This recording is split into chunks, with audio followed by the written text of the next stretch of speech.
Eu queria que você considerasse o seguinte convite. Se você mora em Morungaba, próximo a Morungaba, e tem acompanhado nossos devocionais, tem sido enriquecido com os nossos estudos, o meu convite é para você vir conhecer a nossa igreja. Igreja Batista Fonte Morungaba. Estamos na Vila Mariana, em Morungaba, na Avenida Manuel Joaquim Teixeira, número 288. Os nossos cultos são aos domingos, 18h30. Você vem, você vai ser muito bem recebido. Nós oferecemos à nossa igreja um ambiente familiar, aconchegante, um ambiente de adoração, um ambiente informal e um ambiente de ensino da palavra de Deus. Vem tomar um cafezinho com a gente, orar conosco, conhecer nossa igreja e crescer no conhecimento da palavra de Deus conosco. 1001 utilidades. Se você ouviu esse jargão de uma propaganda de esponja de aço da marca Bombril, é porque ou você tem muitos cabelos brancos na cabeça ou você já está sem eles. Essa é uma propaganda antiga para falar de como a esponja de aço Bombril servia para um monte de coisas. 1001 utilidades. Por mais completa que a esponja de aço seja e por mais que ela tenha fama e seja muito utilizada até hoje, todas essas coisas vão e vêm. Entretanto, a Bíblia, de fato, é o único livro, a única coisa que nós temos em mãos e que realmente tem 1001 utilidades. A Bíblia, a palavra de Deus, é completa. Ela é totalmente abrangente no seu leque de atuação na nossa vida. Ela é a palavra viva de Deus que penetra o nosso coração. Ela confronta quem nós somos, como agimos, o que pensamos. Ela desconstrói nossas ideias equivocadas, padrões de comportamento. A Bíblia reforma a nossa vida, ela revitaliza, ela consolida os nossos conceitos, ideias, convicções, hábitos, nossas condutas, vícios. Tudo isso e muito mais são coisas que são trabalhadas pela palavra de Deus. Das 1001 utilidades que a Bíblia tem, no Salmo 119, a partir do versículo 33, nós encontramos 3 dessas utilidades. A importância da palavra de Deus na batalha espiritual, para monitorar a nossa maneira de falar, e em terceiro lugar, para enfrentar os problemas. Nós estamos numa série de vídeos expondo o Salmo 119, sessão por sessão. O Salmo tem 22 sessões. Eu recomendo que você veja o primeiro vídeo dessa série que introduz o Salmo 119 e explica a primeira sessão, as primeiras sessões do Salmo. Os vídeos anteriores têm o seu link disponível na descrição desse vídeo. Hoje eu quero olhar com você 3 sessões a partir do versículo 33 do Salmo. Veja, você deve se lembrar, cada uma das 22 sessões contém 8 frases e cada frase começa no texto hebraico com uma letra em sequência do alfabeto hebraico, é um salmo acróstico. E nós chegamos na 5ª sessão agora com a letra Re. E nesses versículos 33 a 40, que no hebraico as frases começam com a letra Re, eu encontro a temática da batalha espiritual, em que a vida nova, a vida eterna, suplanta a velha vida. E é para isso que a Bíblia é muito importante. Isso toca numa realidade muito comum a todos que são fiéis, crentes em Cristo Jesus. Ou seja, nós temos uma inclinação chamada natureza pecaminosa para coisas fúteis. E a palavra de Deus é importantíssima para isso. Como que a palavra de Deus nos ajuda? Por exemplo, quando você olha no versículo 36 e 37, o salmista vai dizer assim: inclina meu coração para os teus estatutos e não para a ganância. No versículo 37 ele diz assim: desvia os meus olhos das coisas inúteis. Ele fala da ganância e ele fala da ganância como algo que o coração dele pode se inclinar. Ganância é cobiça, é visar lucro, visar apenas ganho financeiro, terreno, material. E muitas vezes a ênfase está em obter isso de forma injusta, de forma ansiosa e de forma idólatra. O salmista vê essa inclinação no coração para coisas que são meras cobiças. No versículo 37 ele fala de coisas fúteis, coisas inúteis, coisas que é só vaidade, que não serve para nada. Coisas vazias, até mesmo que se apresentam como sólidas e úteis para a gente, mas são falsas, nulas.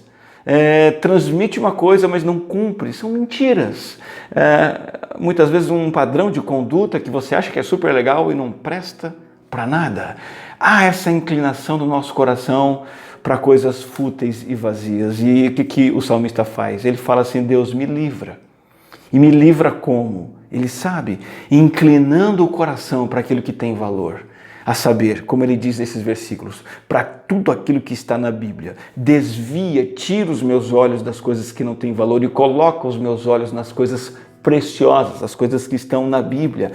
O salmista deseja colocar a atenção dele nas coisas que têm maior valor, as coisas da palavra de Deus. Versículo 37 diz assim: faz-me viver nos caminhos que traçaste. A ideia aqui é que ele diz o seguinte: eu quero ter vitalidade. E a vitalidade se encontra não em cheirar pó, beber a bebida alcoólica, encontrar um romance, uma vida sexual poderosa, grandes empreendimentos materiais, lucro, conta bancária cheia. Essas coisas não trazem vitalidade. Ele diz assim, que meus olhos não estejam nessas coisas, mas sim em viver nos caminhos que traçaste. Então, o anseio que ele cultiva no coração dele é em relação à palavra de Deus, para refutar a inclinação natural que ele tem, que todos temos, para coisas fúteis. Ele vai dizer no versículo 33, ensina-me, Senhor, o caminho dos teus decretos, e a eles obedecerei até o fim. Ele vai dizer no versículo 34, dá-me entendimento para que eu guarde a tua lei e a ela obedeça de todo o coração.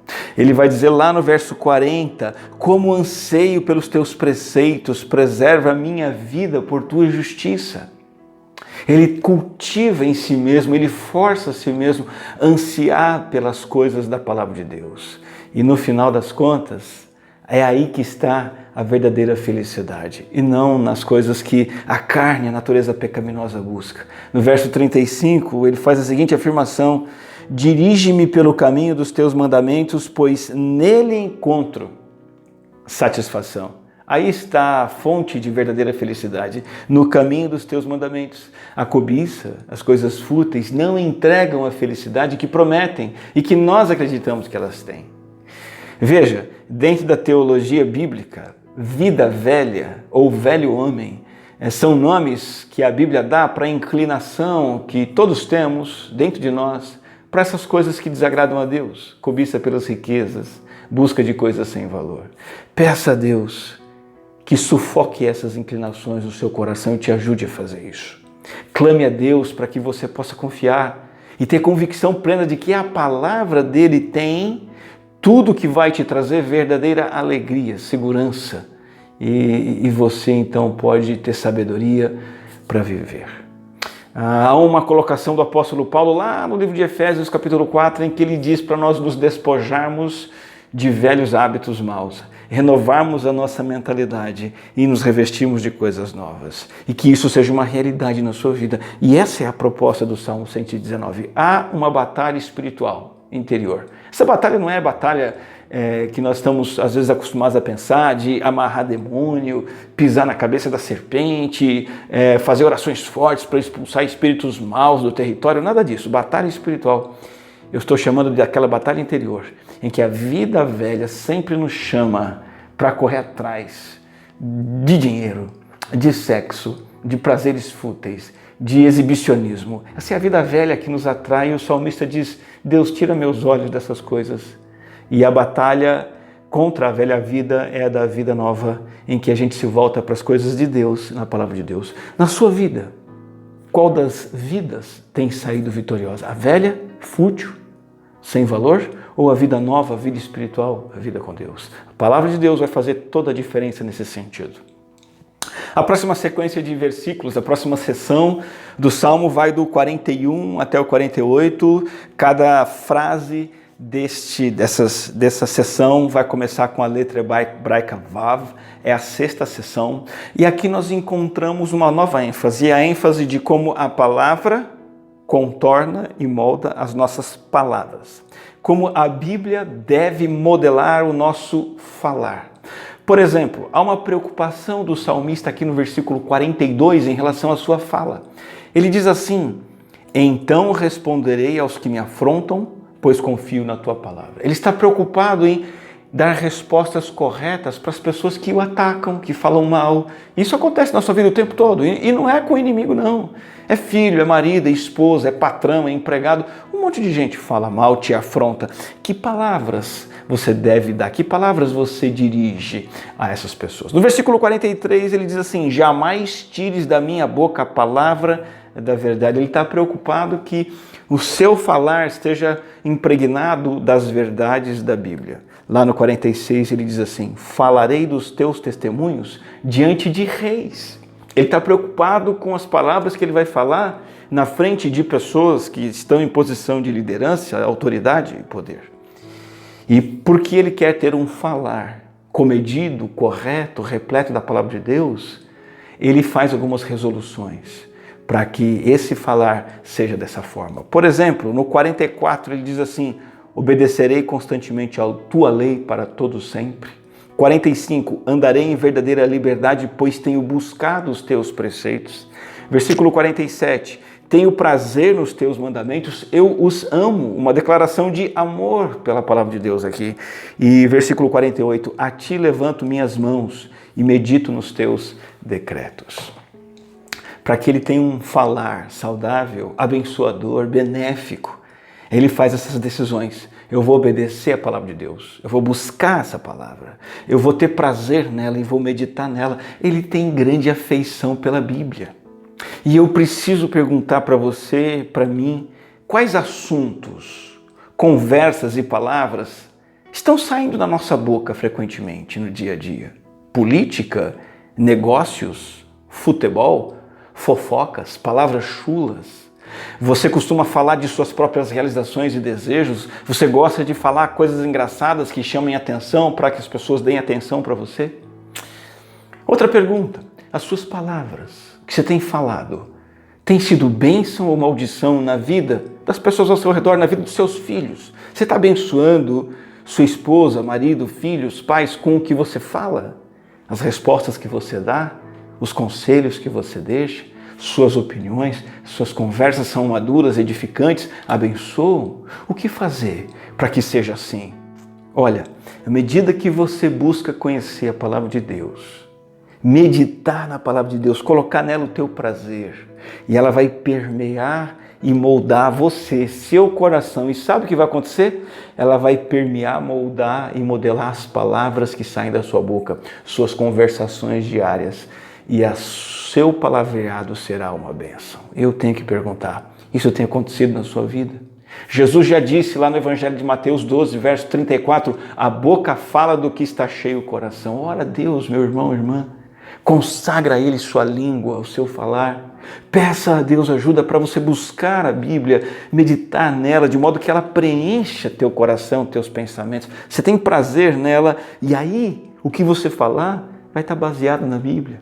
E você vai abençoar a sua família, o seu trabalho, os seus amigos com palavras sábias, repletas da verdade de Deus. Porque um coração cheio da palavra de Deus transbordará a palavra através das palavras. Então, das 1001 utilidades da Bíblia, nós já falamos de 2 aqui, são 3 hoje. A importância da palavra para a batalha espiritual, a importância da palavra para modelar as nossas palavras e, terceiro e último lugar, a utilidade da palavra para que nós possamos ter força para prosseguir em meio às lutas. Quando chegamos no versículo 49 e a seção das letras hebraicas Zain, essas 8 afirmações vão do verso 49 até o verso 56, nós encontramos essa ênfase de encontrar força para prosseguir em meio às lutas. Deixa eu dizer uma coisa para você, é fato isso. O brasileiro está cada vez mais no balcão das farmácias, comprando medicamentos que ajudem a lidar com seus problemas, tristezas, medos e ansiedades. Eu tenho uma amiga próxima que trabalha no setor farmacêutico e ela tem dito para mim o quanto o brasileiro está o tempo todo buscando todo tipo de medicamento para estresse, para dor, para ansiedade, para não conseguir dormir. E o que nós queremos? Um comprimido mágico. Tomar um comprimido mágico e a mágica acontece. Um comprimido que dê um resultado rápido e fácil, tire a dor, faça esquecer o problema, dê um up, dê energia ou ajude a relaxar. Essa é a maneira que muitos estão tentando usar para prosseguir nas lutas e tristezas da vida. Essa é uma maneira totalmente fracassada, destrutiva. Você está se drogando, você está apenas se medicando. Veja, o salmista aqui fala sobre o sofrimento. No versículo 50, ele diz assim: este é o meu consolo no meu sofrimento. Ele está passando por sofrimento. Ele está sofrendo zombaria de pessoas arrogantes. Ele está sendo atacado por pessoas. Isso está machucando o coração dele. Ele diz assim: os arrogantes zombam de mim o tempo todo. Perversos que rejeitam a lei estão causando ira, fúria. Então você vê que ele está irritado, aborrecido e sofrendo profundamente, continuamente. Aonde que ele encontra esperança e consolo? Você sabe, na palavra de Deus. Ali ele encontra esperança e consolo. Versículo 49 ele diz assim: olha, lembra-te da tua palavra ao teu servo pela qual me deste esperança. A esperança não está num comprimido que vai fazer um efeito mágico na cabeça. A esperança está nas promessas da palavra de Deus. No versículo 50 ele diz assim: este é o meu consolo no meu sofrimento. Qual é o consolo no sofrimento? Mais uma dose de uísque? Mais uma latinha de cerveja? Não. O consolo do salmista no sofrimento é: a tua promessa dá-me vida. As promessas de Deus que estão na Bíblia, se eu me achegar a elas, mergulhar nelas, absorvê-las, incorporá-las, elas é que vão me dar vida. No versículo 52 ele diz assim: lembro-me, Senhor, das tuas ordenanças do passado, e nelas acho consolo. Olha que interessante, o consolo do salmista está nas ordenanças que Deus deu. O consolo dele é olhar para o que Deus mandou, se lembrar disso e se submeter a isso, e isso traz alegria para ele. É por isso que o salmista vai então tomar atitudes para encontrar esse consolo, encontrar essa esperança na palavra. Veja, versículo 54, ele faz dos decretos de Deus a música que ele canta dia a dia. Os teus decretos são o tema da minha canção em minha peregrinação. Ele canta a palavra de Deus, ele memoriza, ele grava e ele canta verdades. Você canta a Bíblia no seu dia a dia? A sua igreja ensina hinos bíblicos e você se lembra deles e canta eles no seu dia a dia? Isso nos ajuda a prosseguir em meio ao sofrimento. Outra atitude que ele tem com a palavra, no versículo 55, de noite, lembro-me do teu nome, Senhor, vou obedecer a tua lei. À noite, ele para e pensa ele pensa não nas contas para pagar, não nas pessoas que estão falando mal dele. À noite ele para pensar não nos problemas que ele está vivendo no trabalho. À noite ele para refletir e se lembrar do Senhor e da obediência à lei do Senhor. E isso faz com que ele prossiga adiante. E o versículo 56, o último: esta tem sido a minha prática, obedecer os teus preceitos. Ele focou o coração dele, a mente, os olhos, todo o seu corpo, toda a sua vida em uma prática. Simplesmente obedecer os preceitos de Deus. Não importa que eu esteja sofrendo. Estou sendo traída pelo meu marido. Minha esposa está me tratando mal, meus filhos estão me decepcionando, eu estou sendo injustiçado no trabalho, uma porção de problemas acontece, mas a minha prática, a minha vida, o meu prazer é obedecer os preceitos de Deus. O resto é resto. Peça a Deus ajuda, amigo, amiga, para você se apegar à palavra com determinação, como fez o salmista, e não se desviar, mas se continuar se lembrando dela, enquanto passa por dificuldades, enquanto sofre rejeição, enquanto está enfurecido com problemas e com pessoas. Se você ser impregnado pela palavra, você vai criar resistência no coração e isso vai tornar você forte e constante na fé. Deixa eu citar uma frase do Timothy Keller, ele diz o seguinte: as verdades da Bíblia elevam o coração e sua visão panorâmica fortalece a vontade. A palavra de Deus, ela é verdadeiramente maná espiritual que nos mantém de pé, aptos a prosseguir. Louve a Deus pela Bíblia. Você não precisa de comprimidos. Você precisa da palavra de Deus, te fortalecendo no seu dia a dia, nas aflições. Quer saber de uma coisa? Jesus Cristo é o nosso maior exemplo. Quando ele passou por todo tipo de provação, dificuldade, injustiça, dor física, dor emocional, dor espiritual, quando ele foi tentado no deserto, quando ele foi atacado no Getsemane, quando ele foi preso, quando ele foi cuspido, a palavra de Deus diz que ele se refugiava nas verdades da Bíblia, nas promessas da Bíblia. Ele recorria às Escrituras, ele citava as Escrituras. Antes, durante a cruz e até depois da cruz, o que fortaleceu Jesus foi as verdades da palavra de Deus. É através delas que você vai encontrar força para você também prosseguir em meio às suas lutas. 1001 utilidades. Assim é a Bíblia na sua vida, ela é completa, o leque é completo. E você viu 3 dessas utilidades. A questão é, você vai fazer uso disso ou não? Você quer vitória na batalha espiritual? A inclinação da vida nova vencendo os desejos pecaminosos por coisas fúteis? Corra para a Bíblia. Você quer abençoar o seu falar? Você quer ter uma maneira de se comunicar que seja uma bênção, que edifique outros? Enche o seu coração da palavra. Você quer força para enfrentar dificuldades? Seja um cristão que constrói sua vida sobre a Bíblia e você vai conseguir prosseguir, seja qual for a luta que você enfrentar. Quero orar com você e também pedir que você deixe o seu like nesse vídeo, se inscreva nesse canal, faça isso, escreva seu comentário e aí você fortalece essa nossa comunicação, esse nosso canal de ensino para mais gente conhecer essas verdades. E você pode compartilhar o link desse vídeo aí nos seus grupos de WhatsApp e outros grupos que você tenha na internet. Faz isso, você vai ajudar a gente, você vai ajudar pessoas a conhecerem mais sobre Deus. Vamos orar ao Senhor? Graças te dou, meu Deus, pela riqueza e ampla utilidade da tua palavra e que ela venha ajudar a cada um de nós em todas as nossas necessidades, incluindo o Senhor na nossa luta contra a carne, na nossa luta por termos palavras sábias e na nossa luta por vencermos as dificuldades com alegria e fé no coração. É a tua palavra a nossa vitamina, é a tua palavra o nosso energético, é a tua palavra que é o nosso calmante, é a tua palavra que nos dá força para prosseguir. Bendito seja o teu nome, em nome de Jesus. Amém.